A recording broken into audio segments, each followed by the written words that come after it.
dari Abu Hurairah dan diriwayatkan oleh Muttafaqun alaih Bukhari Muslim bahwa Allah Subhanahu wa taala memberikan pernyataan, ana inda zanni asbi, saya sesuai dengan prasangka hamba-hambaku. Hambaku berprasangka baik terhadap saya, maka Allah katakan saya akan berprasangka baik kepadanya. Sebaliknya, jika hamba berprasangka tidak baik, maka juga tidak baik saya kepada hamba itu. Artinya apa? Prasangka manusia sangat diperhatikan oleh Allah Subhanahu wa taala. Namun di sisi lain, di Quran surah 2 ayat 8 Allah memberikan pernyataan yang amat tegas. Wa minan nasi may yaqulu amanna billahi wa bil yawmil akhir wa ma hum bimu'minin.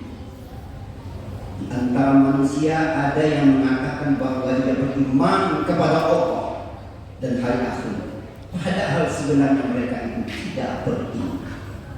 Sepertinya merabuk dua pernyataan ini. Oleh karena itu kita tidak membahas perbedaan, tapi setidaknya kita mencoba untuk mendamaikan, mensolusikan seperti apa dua dalil yang bertentangan.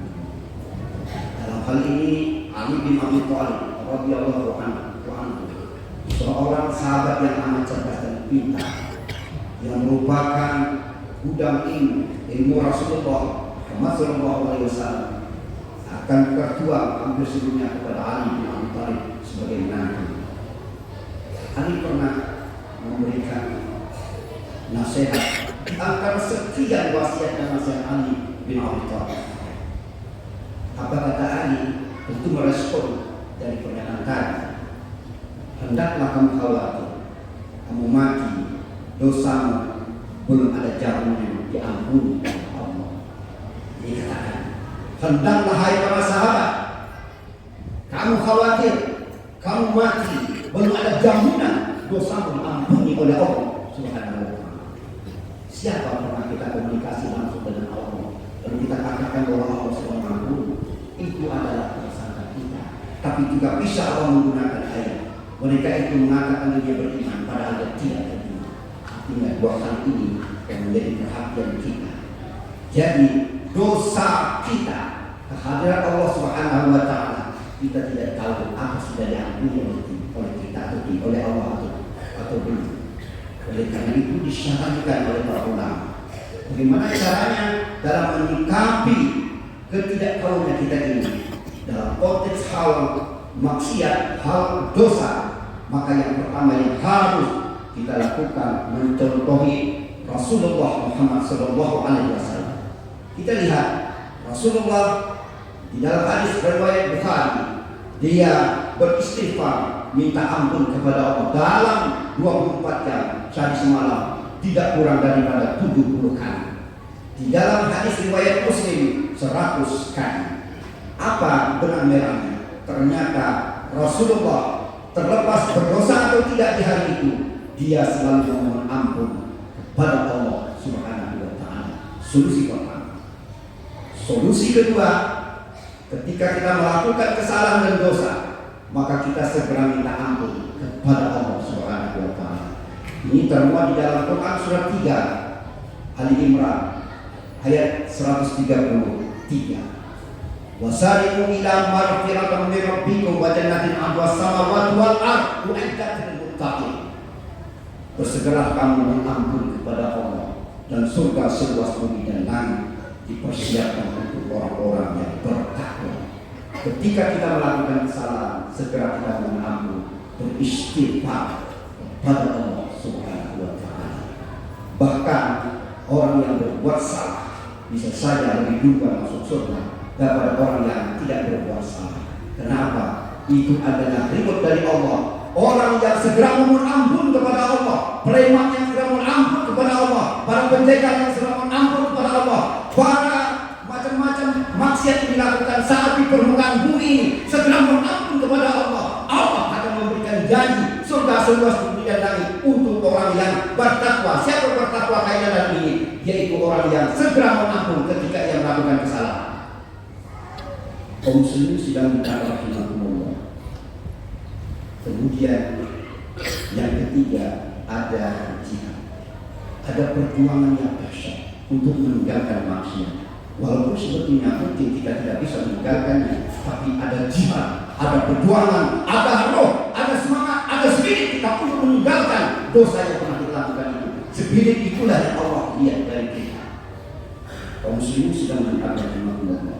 Satu, nasihat Ali radhiyallahu anhu dan kedua, hendaklah kamu khawatir para sahabat. Kamu mati belum ada jaminan amal kebajikan yang diterima oleh Allah Subhanahu wa Ta'ala. Ini mengerikan. Ada orang yang terlalu pede bahwa dia akan beramal. Haji sudah berkali-kali, umrah setiap tahun, zakat, infak, sedekahnya luar biasa. Tapi adakah jaminan dari Allah semua itu diterima? Ini masih misteri problem. Maka solusi yang ditawarkan oleh para ulama terhadap nasihat Ali bin Abi Thalib ini dan kondisi ini, kita harus paham dari mana kita mendapatkan amal, mendapatkan pahala, mendapatkan khair kebajikan di sisi Allah Subhanahu wa Ta'ala. Setidaknya para ulama mensisirkan, para ulama menginventarisir. Pertama, amal manusia itu jadi banyak karena dinilai dari kuantitas. Maka orang yang bersedekah 1.000 rupiah dengan 100.000 rupiah tentu jauh lebih pahala besar orang yang 100.000 rupiah ketimbang 1.000 rupiah karena dinilai dari kuantitas. Tapi di sisi lain, amal manusia akan bertambah di sisi Allah Subhanahu wa Ta'ala. Kuantitas bukan dari kuantitas, tapi dari sisi kualitas. Oleh karena itu, di sisi kualitas kita lihat, begitu anak Adam meninggal, semuanya putus kecuali 3 yang tidak putus. Pertama, amal jariah, kedua, ilmu yang bermanfaat dan dimanfaatkan, dan yang ketiga adalah anak soleh yang mendoakan. Ini adalah amal yang tidak putus. Yang selalu kita lakukan adalah bagaimana itu semua bisa. Mungkin kita berilmu kurang, kita tidak punya anak yang soleh, tapi ada satu yang amal bisa, yaitu kita amal jariah. Amal jariah apa? Mungkin 1.000 rupiah dengan 100.000 rupiah nilainya akan berbeda, jauh lebih besar 1.000 rupiah ketimbang 100.000 rupiah. Kenapa? Cara beramalnya. Yang satu cukup untuk bakar ikan selesai malam itu, tapi yang satu 1.000 rupiah ditumbangkan untuk masjid, disumbangkan untuk musola, disumbangkan untuk madrasah, disumbangkan untuk jalan, seumur hidup memakai. Maka yang 100.000 kalah dengan 1.000 rupiah. Maka orang beramal yang harus cerdas.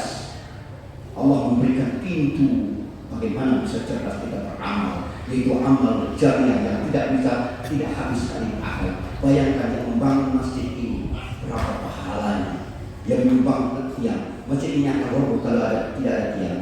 Maka kita bisa sholat karena masjid ini tidak roboh. Kenapa? Karena ada tiang. Kenapa tiang ada? Karena ada yang menyumbangkan untuk tiang itu. Begitu juga tikar dan seterusnya dan seterusnya. Artinya 1.000 rupiah kita sumbangkan, maka nilainya mungkin jauh lebih besar daripada 100.000, mungkin 1 juta dan lain sebagainya. Yang mereka ini habis dipakai, tapi 1.000 rupiah tidak habis sekali dipakai. Kaum muslimin sedang rahimahullah. Atau ada konsep lain lagi, solusi, yaitu bagaimana beramal. Kita kuantitas kita tidak mampu, kualitas juga mungkin seadanya, tapi ada langkah berikutnya, itu rutinitas. Beramal banyak, rutinitas bagus. Beramal banyak, rutinitas yang tidak banyak, tapi rutinitas juga bagus. Bahkan beramal sedikit beramal, sedikit sekali nilainya, sedikit sekali beramal, tapi rutin terus menerus sampai akhir hayatnya, itu lebih bagus. Ada sebuah riwayat asal hadis di akhirat nanti, seorang ibu heran kenapa dia mendahului ulama di dekat tetangganya ketika dia ambil di akhirat, mendahului para ustaz, mendahului para orang-orang soleh.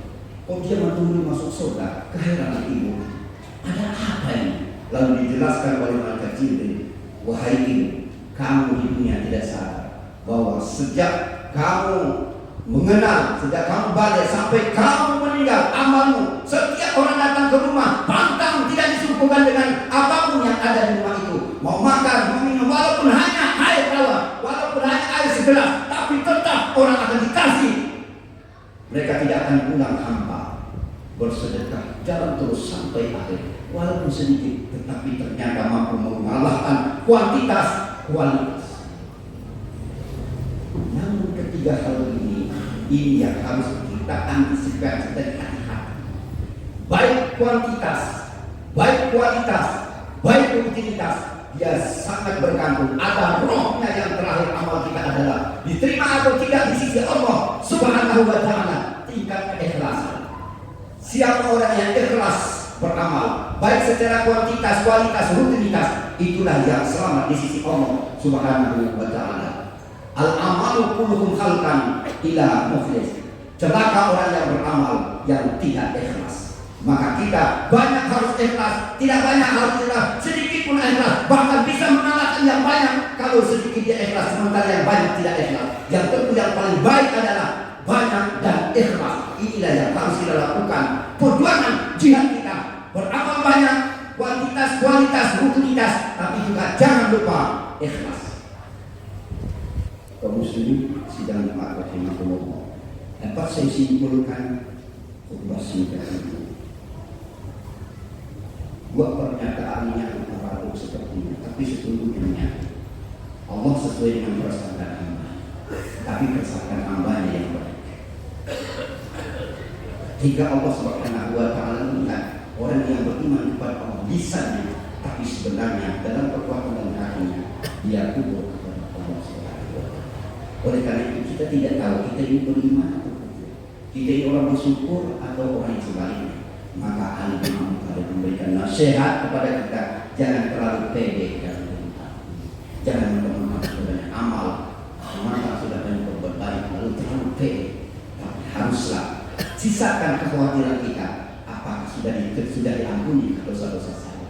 Apakah sudah diterima amal kebaikan saya? Sehingga memberikan motivasi untuk jihad kita untuk bertobat lebih banyak, untuk beramal lebih baik dan lebih baik. Semoga Allah memberikan bimbingan kepada kita semuanya sehingga kita menjadi orang yang beriman dan beramal yang baik dan ikhlas karena Allah Subhanahu wa Ta'ala. Amin. Amin ya rabbal alamin.